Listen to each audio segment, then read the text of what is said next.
Assalamualaikum warahmatullahi wabarakatuh. Salam sejahtera bagi kita semua. Bapak, Ibu, saudara-saudari dimanapun Anda berada. Saya berharap Anda dalam keadaan sehat semua. Selamat datang di video saya ini. Di sini saya akan menjelaskan secara rinci satu persatu apa saja permasalahan hidup kita di usia 20 tahun sampai dengan 60 tahun. Tahu di masa ini kita sudah berumah tangga, menikah. Apa saja sih permasalahan umum yang terjadi? Sudah kita jelaskan di video awal tema ini, pengertian umumnya. Di sini kita bahas satu persatu. Yang pertama, permasalahan kesehatan. Menyangkut namanya kesehatan, otomatis penyakit. Kalau sudah sehat, tidak mungkin kita bahas. Yang kita bahas yang menjadi masalah, yaitu penyakit. Kesehatan adalah puncak utama permasalahan dalam berumah tangga. Untuk itu, Bapak Ibu yang sudah berumah tangga, di sini saya jelaskan sedikit tentang kesehatan, yaitu penyakit. Apa saja penyakit-penyakitnya? Saya jelaskan di video pertama. Di sini kita bahas satu persatu. Di video pertama saya katakan penyakit umum yang terjadi di dalam rumah tangga. Di sini juga menyangkut semua umur. Baik yang berumah tangga maupun anak-anak, remaja, atau lansia. Yang pertama, penyakit MAH. Sebelum saya bahas apa itu namanya sakit MAH, perlu Bapak Ibu ketahui, MAH 1, asam lambung 1. Dua-dua penyakit ini berada di satu organ yang sama, yaitu lambung kita, tetapi berada posisi. Mungkin ketika Bapak Ibu berobat ke rumah sakit atau ke dokter, dokter jarang sekali menjelaskan. Di sini saya jelaskan. Yang namanya kita penyakit MAH dan asam lambung, yang pertama sekali diatasi adalah pikirannya. Kalau pikirannya tenang, tingkat berhasilnya suatu obat itu lebih besar. Sementara mungkin di kedokteran bisa jadi karena faktor kesibukan atau lain-lain, mereka jarang sekali menjelaskan secara rinci. Jadi Bapak Ibu, yang namanya penyakit MAH dan asam lambung itu penyakit yang berbeda tetapi berada di satu organ yang sama, yaitu lambung kita. Untuk penyakit asam lambung nanti kita bahas di tahap selanjutnya. Yang pertama sekali kita bahas yaitu penyakit MAH. Penyakit MAH itu, lambung kita tersebut luka di dalam lapisan lambung. Luka di dalam lambung akibat pola hidup kita. Misal, lambung kita itu bergerak untuk proses makanan. Bergerak. Jadi, apabila pola hidup kita makan tidak teratur, ketika lambung tadi bergerak, maka terjadi gesekan di dalam lapisan lambung. Lambat laun akan terjadi peradangan atau luka. Biasanya disebut juga tukak lambung. Kalau orang sudah terlanjur terkena MAH, tidak bisa terlambat makan. Terlambat makan, perut nyeri hebat, gembung, mual, dan muntah. Rasa panas di perut kita. Dipaksa pun kita makan, kalau sudah nyeri tersebut timbul, akan semakin parah perihnya. Untuk itu, orang yang sudah sakit lambung, orang yang sudah sakit MAH tidak boleh terlambat makan atau tidak boleh kosong lambungnya. Dan kalau dipaksakan pun untuk makan, semakin diisi perut kita, semakin diisi lambung kita, maka semakin parah perihnya. bisa mual, gembung, dan muntah. Makanya orang yang sudah terkena penyakit MAH tidak boleh perutnya kosong, tidak boleh lambungnya kosong. Agar untuk selalu diisi. Intinya perut kita tersebut jangan sampai meminta dulu atau lapar dulu baru diisi. Itu sebabnya orang yang sudah terkena penyakit MAH kemana-mana membawa makanan atau minimal cemilan roti. Dia takut terlambat makan, MAH tersebut semakin parah. Penyakit MAH adalah penyakit yang termasuk mudah untuk diobati.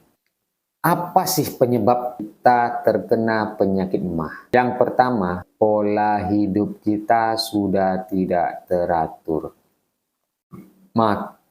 Makan sudah tidak teratur, tunggu betul-betul lapar baru makan. Padahal anjuran yang tepat itu 3 kali makan satu hari, pagi, sarapan pagi jam 7, makan siang jam 12 atau jam setengah 1. Makan malam diusahakan paling lambat jam 7 malam. Yang bagus jam 5 sore atau sebelum jam 6 sore. Tidak masalah kalau malam makan, tapi makan makanan yang ringan saja. Jangan makan lagi makanan yang berat. Kalau terbiasa makan malam, apalagi habis makan langsung istirahat, ditakutkan nanti begitu sudah lanjut usia terkena penyakit gula atau diabetes. Sumber penyakit diabetes yang pertama itu adalah dari nasi yang kita makan. Nasi yang kita makan berlebih, apalagi nasi yang kita makan sebelum tidur. Yang kedua, menu makan sudah tidak diperhatikan lagi. Biasanya kita makan nasi, sekarang makan mie instan. Boleh makan mie instan, tapi jadikan mie instan tersebut sebagai makanan ringan, bukan makanan pokok. Jadikan sebagai cemilan saja, makanan selingan. Tapi sekarang malah kebanyakan menjadikan makanan pokok. Makan coklat, makan pedas, dan lain-lain. Yang ketiga, minuman. Coba kita renungkan Bapak Ibu. Di zaman sekarang, bisa dikatakan di zaman sekarang banyak yang sudah jarang minum minuman putih. Yang ada mungkin karena faktor cuaca, minum es aja setiap hari.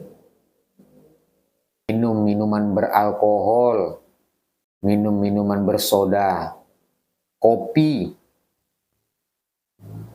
atau yang mengandung kafein, M150 dan lain-lain.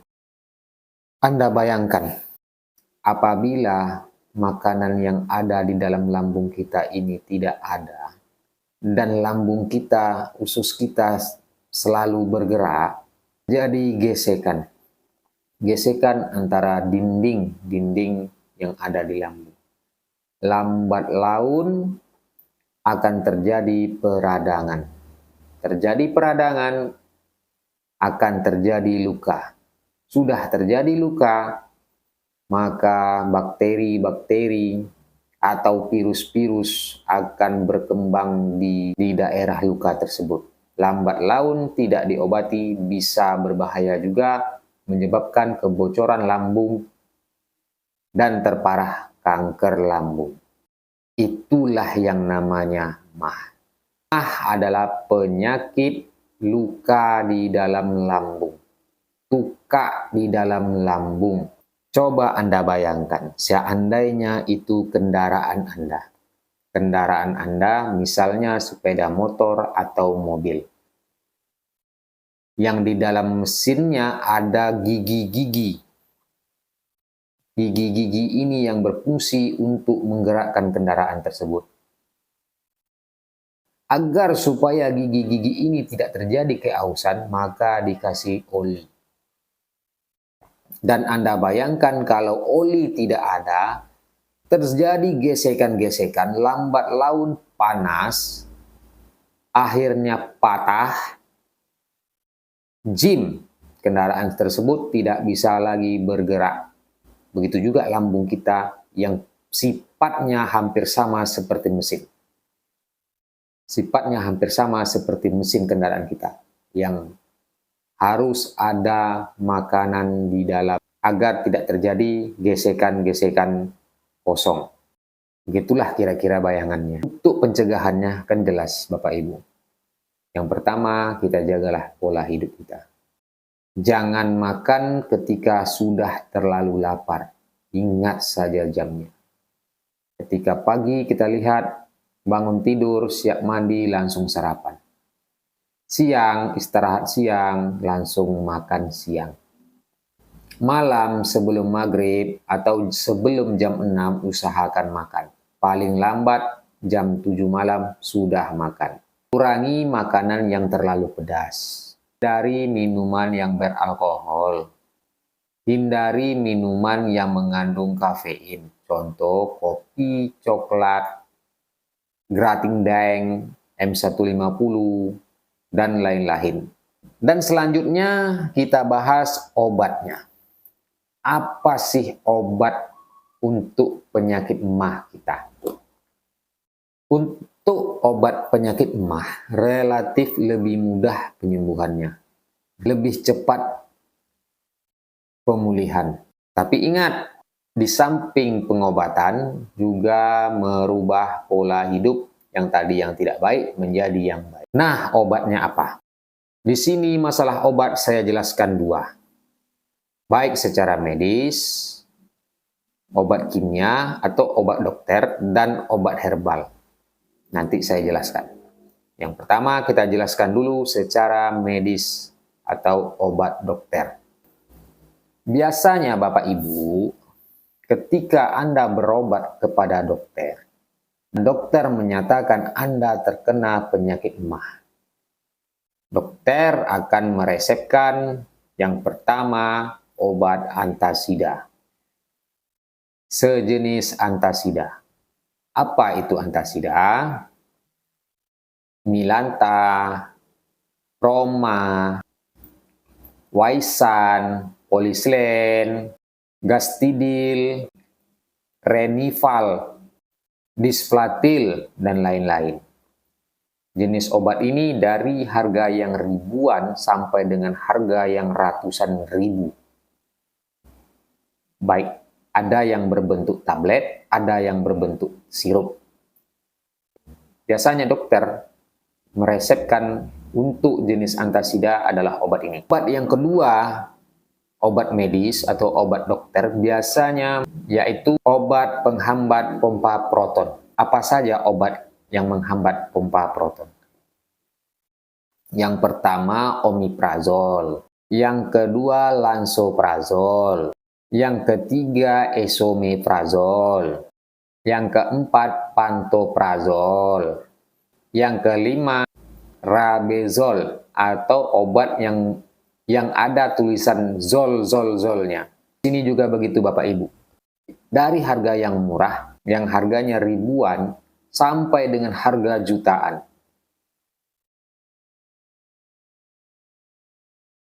Tergantung mungkin pasiennya yang berobat seperti apa. Kalaulah mungkin pasien tersebut mempunyai ekonomi yang lebih, maka akan diberi obat yang harganya agak lumayan. Sedangkan yang ekonominya agak biasa akan diberi obat yang biasa saja. Yang ketiga, antibiotik. Apa saja antibiotik yang biasanya diresepkan dokter? Yang pertama, amoxicillin. Yang kedua, clarithromycin. Yang keempat, tetrasilin.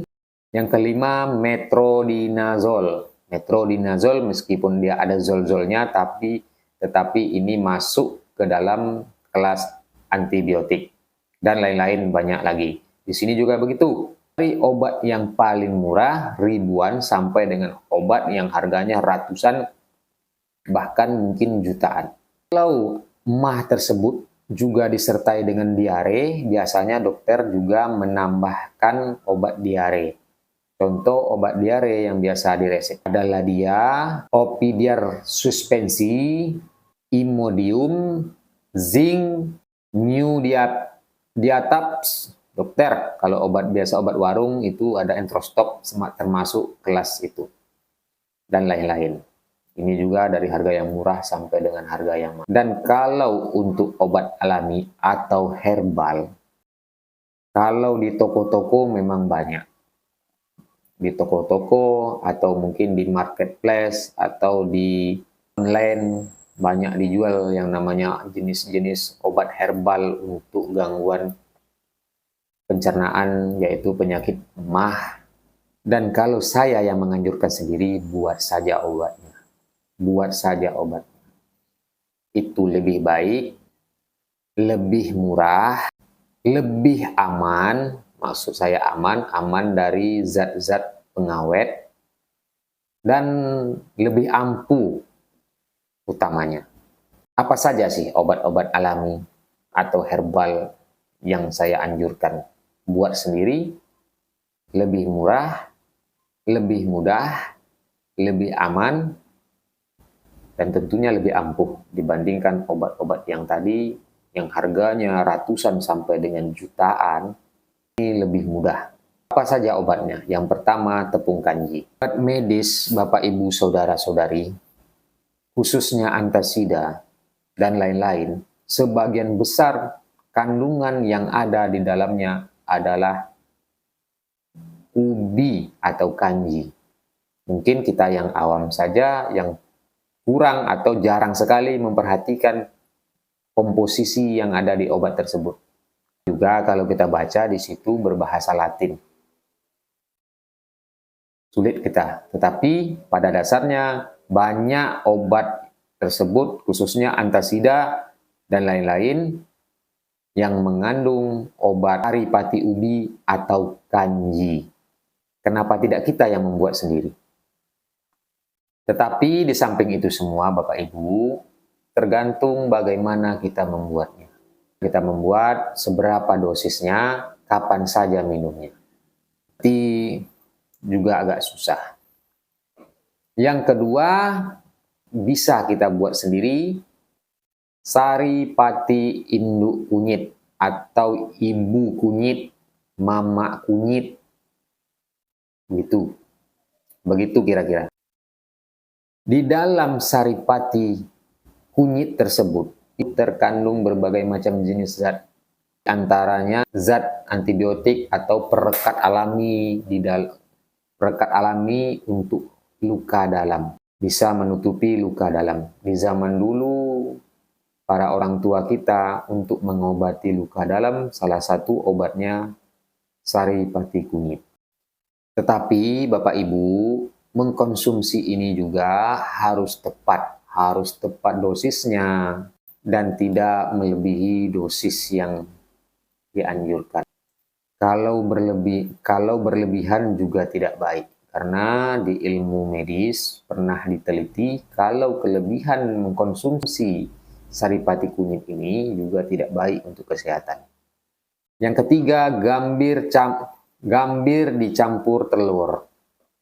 Kalau Bapak Ibu tahu yang namanya gambir, gambir adalah getah tanaman merambat yang diremas, direbus, diremas, diuap, digiling sedemikian rupa sehingga berbentuk tepung yang mengeras.